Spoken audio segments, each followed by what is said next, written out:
Good morning. Ngasigi karti message hapetang yengminarase afaba timing adagi purnimagi card message hai tare ko aduga manifestation ki kalwena to bibe adu hoi calendar da tang tarit su oina hai no ko tang tarit ki nongalam dai hai tare ko tang tarit hai nipan gi nongalam dai adu phaw ko dum to bo yai ko hai manifestation se hai pung se keno to ba hai ngas keno dagi hora ko ngasi dagi horaga hayeng hangchit ki pung ani phawba dumaina leibane matambudi aduduna hadi ka shukai de ngasi nang hodre na khala se purnima manifestation ge ado keno nimit adum to bibe yai ko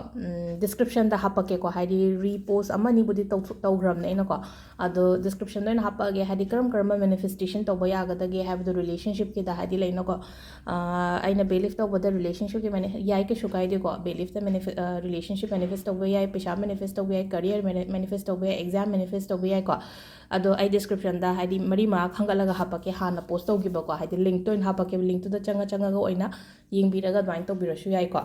ado ngasigi card hapetang yengminarase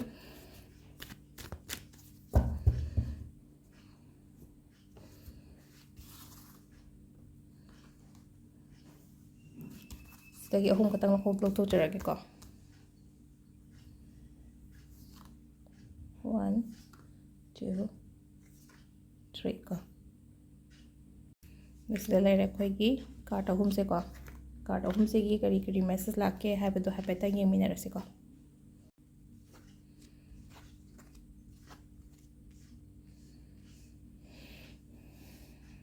नसिकी card से अनि मते happen मानरे अहम bug अनि शुबग से happen मानरब तौरे को अदो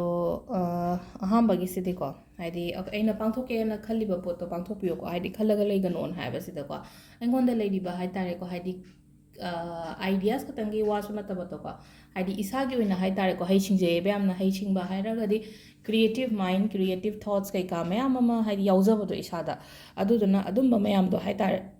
fazana sizna biba mayam darkar oeba haidi poto khallaga dang leitaba hai tare ko haidi pangthok chambado yamna humbra pangthok cham gano haidi khallaga leiriba somna keno tawraga leiriba kholiba mayam do ko haidi taubi naba taubiyo ko ado anishuba su dum happen mane ko hadi mamangi card si anishuba si da su hai tar ko tauragadi aina khallaga leiriba poching de tauragadi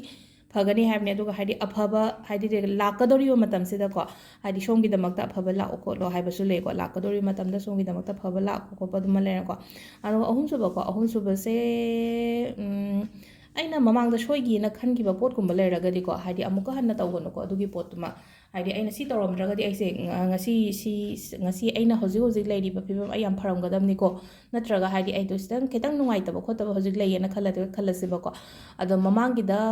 aina sigi thabak se na pairamdragadi natraga ai si thabak se na khut tharamdragadi changjaluddragadi ai to matha saroidamni ko adu duna sigi thabak je sugumba thabak se ai tare ko sugumba thabak se matumunau tawba yadre ko haina dumaina khanbiba hai tare ko aduga thainagi marukumba thingnaba yai adagi keno potkumba phangba yai ko ngasi se gift kumba pirakpado haidi new year matamnina leina ko haidi family gift kumba haidi ngasagi pakhang leisabi khatang natabi da hojikan di gift sudum pinei na ko haidi friend circle do oiro natraga family circle do oiro aduna gifting gumba kai gumba ko aina piba natraga haidi mina pirakpa khopa adumaina khatang leiye ko aduga afaba timing se pung taruka pung taruk tagi pung tara phawam leire adagi mu haidi 13 ga minute kundagi na 12 ga minute nifu phawam leire adagi 3 ga minute kundagi na 3 ga minute nifu phawam leire adagi 9 ga minute 9 minute amadagi ko 8 ga minute nifu phawam leire athengbaina 13 ga minute kundagi na 3 ga minute kun phawam leire ko adu sida leire afaba timing sina ko ado ngasi friday blue machu ko sky blue machu gumba kai gumba set piro aduga purnima gi phajana to piro ko aduga amana ai taseng na mamang do haigre ko message loina hanba ngamde only for aina number pibase personal pay trading gine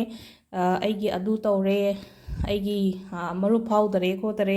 adumba questions mayam do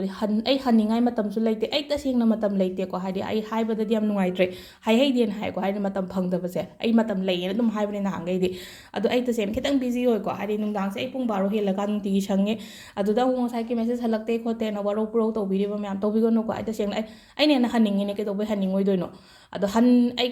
hangba yaba khum manifestation gi matang da hang pa ko pa dum adu amani dum khum di khum me ba loina mak ngam attend to bangam da ba hai tare ko ado personal reading gi mamang gi sagun sen ꯃꯃꯥꯡꯒꯤ ꯁꯒꯣꯜꯁꯦꯟ ꯃꯃꯥꯡꯒꯤ ꯌꯨꯝꯖꯀꯩꯁꯗꯩ ꯇꯧꯔꯛꯄ ꯐꯥꯎꯕ ꯉꯁꯤ ꯐꯥꯎꯕ ꯌꯦꯡꯗ꯭ꯔꯤꯕ personal ꯄꯦꯗ reading ꯄꯦꯗ ꯇꯧꯖꯔꯛꯑꯒ ꯇꯧꯔꯤꯕ ꯃꯤ ꯐꯥꯎꯕ ꯃꯣꯏꯁꯨ ꯀꯩꯝ ꯍꯥꯏꯔꯛꯇꯦꯕ ꯑꯩꯅ ꯑꯗꯨꯝ ꯍꯥꯏꯗꯤ ꯃꯦꯁꯦꯖꯇꯣ ꯍꯥꯏꯔꯦ ꯑꯩꯅ ꯁꯤ ꯅꯨꯃꯤꯠꯇ ꯌꯦꯡꯁꯦ ꯁꯤ ꯅꯨꯃꯤꯠꯇ ꯌꯦꯡꯁꯦ ꯍꯥꯏꯕꯗꯨꯗ ꯍꯥꯏꯗꯤ ꯃꯣꯏꯁꯨ ꯌꯥꯝ ꯀꯟꯅ ꯐꯣꯔꯁ ꯇꯧꯔꯛꯇꯦꯕ ꯑꯗꯨ ꯅꯠꯇꯕꯤꯗ ꯍꯥꯏꯗꯤ ꯄꯔꯁꯅꯦꯜ ꯌꯦꯡꯕꯒꯤꯁꯨ ꯅꯠꯇꯕ ꯀꯩꯝꯇꯒꯤꯁꯨ ꯅꯠꯇꯕ ꯑꯣꯟꯂꯤ ꯐꯣꯔ ꯃꯣꯏꯒꯤ ꯍꯧꯖꯤꯛ ꯍꯧꯖꯤꯛ ꯂꯩꯔꯤꯕ ꯍꯥꯏꯇꯥꯔꯦꯀꯣ ꯍꯥꯏꯗꯤ ꯏꯃꯨꯡꯒꯤ ꯁꯨꯝ ꯀꯩꯅꯣ ꯇꯧꯔꯤꯕ ꯋꯥꯕ ꯈꯣꯠꯄ ꯃꯈꯣꯏ ꯂꯣꯏꯅ ꯋꯥꯅꯔꯤ ꯉꯥꯛꯇꯅꯦ ꯑꯩꯒꯤꯗꯨꯁꯨ ꯄ꯭ꯔꯣꯕ꯭ꯂꯦꯝ ꯂꯩ ꯁꯣꯝꯒꯤꯁꯨ ꯄ꯭ꯔꯣꯕ꯭ꯂꯦꯝ ꯂꯩꯕꯤꯔꯝꯒꯅꯤ ꯑꯗꯨꯅ ꯏꯃꯨꯡꯒꯤ ꯄ꯭ꯔꯣꯕ꯭ꯂꯦꯝꯗꯣ ꯈꯇꯪ ꯍꯥꯏꯔꯒ ꯑꯩꯅ ꯀꯃꯥꯏꯅ ꯍꯥꯏꯗꯤ ꯃꯦꯁꯦꯖꯇ ꯀꯃꯥꯏꯅ ꯁꯣꯜꯕ ꯇꯧꯔꯛꯇꯣꯏꯅꯣ ꯑꯗꯨꯁꯨ ꯈꯇꯪ ꯈꯟꯕꯤꯌꯣꯕ ꯍꯥꯏꯗꯤ ꯑꯩꯅ ꯍꯥꯏꯔꯦꯀꯣ ꯃꯇꯝ ꯑꯃ ꯂꯧꯕꯤꯌꯣ ꯍꯥꯏꯗꯤ ꯌꯦꯡꯒꯦ ꯍꯥꯏꯔꯒꯗꯤ ꯑꯗꯣ ꯃꯇꯝ ꯂꯧꯕ ꯍꯥꯏꯁꯦꯀꯣ ꯑꯩ ꯍꯧꯖꯤꯛꯀꯤ ꯑꯣꯏꯅ ꯇꯁꯦꯡꯅ ꯍꯥꯏꯔꯒꯗꯤ ꯃꯊꯪꯒꯤ ꯋꯤꯛ ꯐꯥꯎꯕ ꯑꯗꯨꯝ ꯑꯩ ꯈꯤꯇꯪ ꯇꯥꯏꯠ ꯑꯣꯏꯀꯣ ꯍꯥꯏꯗꯤ ꯁ꯭ꯀꯦꯗꯨꯜ ꯀꯩꯀꯥ ꯃꯌꯥꯝꯁꯦ ꯑꯗꯨꯗꯨꯅ ꯑꯩ ꯁꯦꯡꯅ ꯑꯗꯨꯝ ꯍꯥꯏꯕꯅꯦ ꯍꯥꯏꯗꯤ ꯑꯩ ꯌꯥꯝꯅ ꯀꯩꯅꯣ ꯇꯧꯅ ꯍꯥꯏꯔꯕꯗ ꯑꯩ ꯆꯥꯛ ꯊꯣꯡꯅꯤꯡꯉꯥꯏ ꯃꯇꯝꯐꯥꯎ ꯂꯩꯇꯦꯕ ꯍꯧꯖꯤꯛ ꯆꯤꯟꯕꯁꯦ ꯑꯗꯨꯗꯨꯅ ꯍꯥꯏꯇꯥꯔꯦꯀꯣ ꯍꯥꯏꯗꯤ ꯑꯩꯒꯤ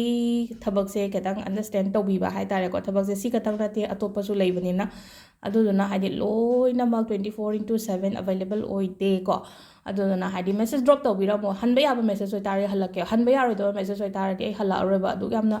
ꯍꯥꯏꯗꯤ ꯂꯩꯅꯀꯣ ꯑꯗꯨꯗ ꯀꯣꯛ ꯊꯥꯗꯅꯤꯡꯉꯥꯏ ꯀꯩꯁꯨ ꯂꯩꯇ꯭ꯔꯦꯕ ꯍꯥꯏꯗꯤ ꯑꯣꯏꯔꯣꯏꯗꯕ ꯄꯣꯠꯇꯗꯤ ꯍꯥꯏꯗꯤ ꯃꯦꯁꯦꯖꯇꯣ ꯍꯜꯂꯒ ꯀꯩ ꯀꯥꯟꯅꯅꯤꯀꯣ ꯑꯗꯨꯗꯨꯅ ꯍꯥꯏꯗꯤ ꯖꯦꯅꯨꯏꯟ ꯑꯣꯏꯕ ꯀꯣꯏꯁꯟ ꯍꯪꯕꯤꯔꯛꯎꯀꯣ ꯍꯥꯏꯗꯤ ꯁꯤꯗ ꯑꯩꯅꯁꯨ ꯍꯥꯏꯒꯦ ꯏꯊꯟꯗ ꯂꯣꯏꯅꯃꯛ ꯍꯦꯟꯗꯜ ꯇꯧꯕꯅꯦꯕ ꯍꯧꯕꯗꯒꯤ ꯂꯣꯏꯕ ꯐꯥꯎꯕ ꯑꯗꯨꯗꯨꯅ ꯌꯥꯔꯒꯗꯤ ꯈꯤꯇꯪ ꯑꯟꯗꯔꯁꯇꯦꯟ ꯇꯧꯕꯤꯌꯣ ꯃꯤ ꯑꯇꯣꯞꯄꯒꯤꯁꯨꯀꯣ ꯍꯥꯏꯗꯤ ꯃꯥꯒꯤ ꯄꯔꯁꯣꯅꯦꯜ ꯂꯥꯏꯐ ꯍꯥꯏꯕ ꯑꯃ ꯂꯩꯔꯤ ꯄ꯭ꯔꯥꯏꯚꯦꯁꯤ ꯍꯥꯏꯕ ꯑꯃ ꯂꯩꯔꯤꯀꯣ ꯑꯗꯨꯗꯨꯅ ꯊꯦꯡꯛ ꯌꯨ